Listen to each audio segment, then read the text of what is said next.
Welcome student. आज के इस वीडियो में हम लोग पढ़ने वाले हैं आयु संबंधित प्रश्न, यानी आयु संबंधित प्रश्न को हल करेंगे। तो वीडियो को स्किप मत कीजिएगा, वीडियो को पूरा फुल वॉच करते हैं तो इस टाइप के क्वेश्चन को हल करना क्या करेंगे, सीख जाएंगे। तो हमारे पास क्वेश्चन दिया है कि पिता की वर्तमान आयु अपने पुत्र की वर्तमान आयु की 3 गुनी है।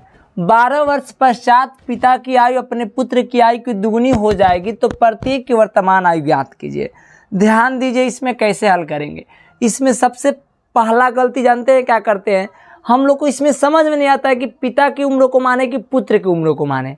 तो देखिए क्वेश्चन को ठीक से पढ़ेंगे, बहुत बारीकी से समझ आएंगे। देखिए यहाँ पे दिया कि पिता की वर्तमान आयु अपने पुत्र की वर्तमान आयु की 3 गुनी है। किसकी 3 गुनी है? तो पुत्र की वर्तमान आयु की 3 गुनी है। कौन? पिताजी। तो जब हम लोग को पुत्र की आयु मालूम रहेगा कि पुत्र 10 वर्ष का है, तो पिताजी कितने वर्ष को हो जाएंगे? 10 × 30 3 गुना है, तो 10 × 30 यानी 30 वर्ष के पिताजी हो जाएंगे। अब बच्चा कितना हो जाएगा? पुत्र कितना हो जाएगा? 10 वर्ष की हो जाएगा। तो यानी हम लोग को किसकी उम्र मालूम होनी चाहिए? पुत्र की। तो इसलिए हम लोग किसको उम्र मानेंगे? पुत्र की। तो यहाँ पर हम लोग क्या लिख देंगे कि माना पुत्र की वर्तमान आयु। समझे? याद रखिएगा कि जिसका रिलेटेड देता है उसी को मानते हैं। तो यहाँ पर लिखेंगे कि माना पुत्र की वर्तमान आयु, पुत्र की वर्तमान आयु। तो अब पुत्र की वर्तमान आयु कितना हो जाएगा? तो 100 वर्ष हो जाएंगे। जब पुत्र 100 वर्ष की हो जाएगी तो पिताजी कितने वर्ष के हो जाएंगे? तो यहाँ पर लिख देंगे पिताजी की उम्र कितना हो जाएगी? पिताजी की वर्तमान आयु हो जाएगी। देखिए पुत्र की वर्तमान आयु की क्या है? 3 गुनी है। कौन? पिताजी। तब जब पुत्र की वर्तमान आयु हमारा 100 वर्ष हो गया तो इसका 3 गुनी है। कौन? पिताजी। तो 3 में 1 से गुणा कर देंगे तो कितना हो जाएगा? 3x वर्ष, यानी पिताजी की उम्र कितना हो जाएगी? 3x वर्ष। अब हम लोग को बोला है कि 12 वर्ष पश्चात पिता की आयु अपने पुत्र की आयु की दुगुनी हो जाएगी। तो पहले तो हम लोग 12 वर्ष बाद की आयु निकालेंगे। तो देखिए 12 वर्ष बाद की आयु निकालेंगे तो दोनों में 12 वर्ष क्या होंगे? घटेंगे। क्योंकि देखिए बात समझिए, मान लीजिए बोलेंगे क्या कि आप 12 वर्ष बाद 20 वर्ष के हो जाएंगे। तो आप जब 20 वर्ष के हो जाएंगे तो पिताजी की उम्र भी क्या हो जाएगी? 12 वर्ष बाद तो कुछ बढ़ेगी ना। दोनों में क्या होगा? 12 वर्ष बढ़ेगी या दोनों में 12 वर्ष घटेगी? क्योंकि दोनों की उम्र घटेगा बढ़ेगा। तो इसलिए हम लोग को बोला है कि 12 वर्ष पश्चात कहता है तो हम लोग जोड़ते हैं, बाद भी कहेगा तो जोड़ेंगे, पूर्व कहेगा तो घटाएंगे। याद रखिएगा, तो पूर्व के मतलब घटाना होता है। तो यहाँ पे हम लोग को क्या बोलेगा कि 12 वर्ष पश्चात, लिखेंगे 12 वर्ष पश्चात किसका आयु? पुत्र की आयु। तो 12 वर्ष पश्चात पुत्र की आयु। तो 12 वर्ष पश्चात जब पुत्र जी की आयु निकालेंगे तो देखिए अभी पुत्र कितना है? 1 वर्ष। तो 12 वर्ष बाद मतलब कि जितना अभी 10 वर्ष के मान लीजिए कि अभी के में 10 वर्ष का है, अब 12 वर्ष बाद उसको बोले तो 12 वर्ष बाद तो फिर इसमें 12 वर्ष जुड़ जाएगा, तब यानी 22 वर्ष का हो जाएगा ना वो। तो 1 वर्ष का अभी फिलहाल में वर्तमान में 1 वर्ष है। अब 12 वर्ष बाद करेंगे तो 12 वर्ष का हो जाएगा, जुड़ जाएगा। ठीक। अब 12 वर्ष बाद कितना?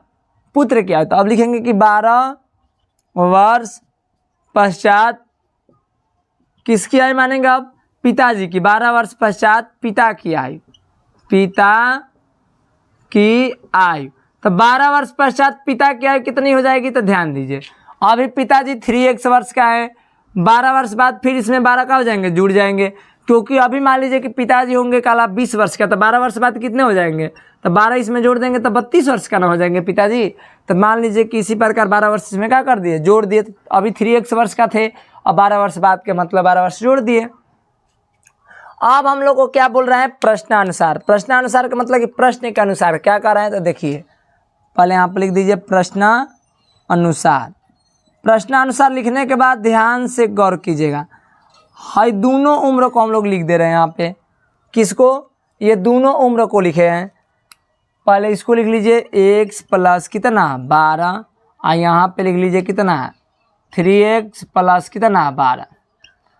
आप समझिए या इसके आगे क्या करें कि 12 वर्ष पश्चात पिता की आयु अपने पुत्र की आयु की दुगुनी हो जाएगी। पिता की आयु, पिताजी की आयु कौन है? ये वाला पिताजी की आयु है।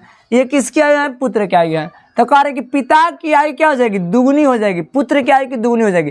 तो ये तो दुगुना हो जाएंगे, पिताजी क्या हो जाएंगे? दुगुना हो जाएंगे। 12 वर्ष जब बात करेंगे ना तो पिताजी की आयु क्या हो जाएगी, दुगनी हो जाएगी। किसकी, पुत्र की। तो पुत्र की दुगनी जब हम लोग को समीकरण बराबर कर, मान लीजिए कि यहाँ पे हमारे पास ऐसे समझे, नहीं समझ में आ रहा है तो मान लीजिए कि एक तराजू है, ये तराजू पर कौन है, चंपा है। चलिए इस पर चंपा मान ले रहे हैं, इसको चंपा है।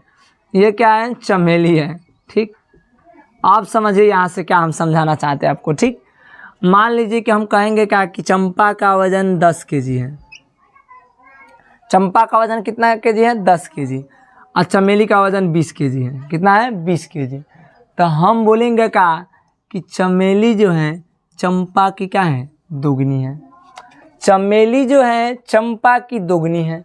चंपा की दुगनी है कौन, चमेली। चमेली चंपा की, माने चंपा की दुगनी है चमेली, चमेली दुगनी है। तो हमको तराजू को बराबर करना है, तो बताइए हम चमेली में आकर के 2 से गुणा करेंगे कि चंपा में 2 से गुणा करेंगे। चंपा में करेंगे भाई, कहें कि चंपा तराजू बराबर होगा तो ये 10 kg का है, तो इसको दोगुना करेंगे तभी तो ये 20-20 दोनों हो जाएंगे।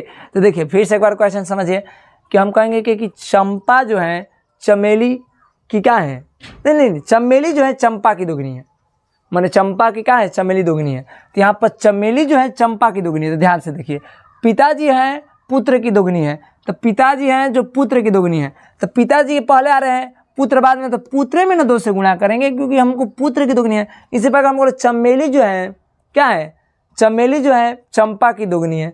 तो ये दुगनी है कौन, चमेली। पहले चमेली आ रही है तो चमेली चंपा की दुगनी है। चंपा की दुगनी है तो चंपा की यहाँ पे देखिए पुत्र की दुगनी है, तो पुत्र में 2 से गुणा करेंगे, माने जिसकी दुगनी है उसकी में 2 से गुणा करेंगे क्योंकि इसमें ये दुगनी है, ये वाली इसकी, तो इसमें 2 से गुणा करेंगे तो ये दोनों तराजू का हो जाएगा, बराबर हो जाएगा। 10 दूना का 20, ये 20 ये भी 20 हमारा क्या हो जाएगा, तराजू बराबर हो जाएगा। सेम इसी प्रकार हम लोग क्या करेंगे इसमें कि पिताजी हैं पुत्र की दुगनी है, तो पुत्र में क्या करेंगे 2 से गुणा लगा देंगे। ठीक, क्योंकि हमें समीकरण को क्या करना है, बराबर करना है। ठीक, चलिए अब हम लोग को क्या करते हैं, इसको हल कर लेते हैं।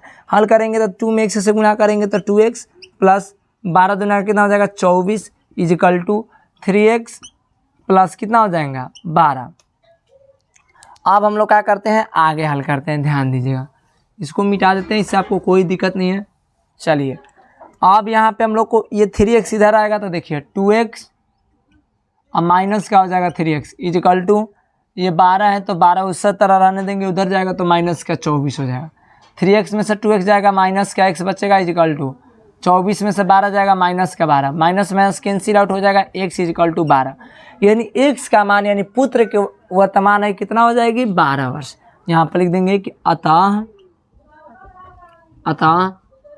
पुत्र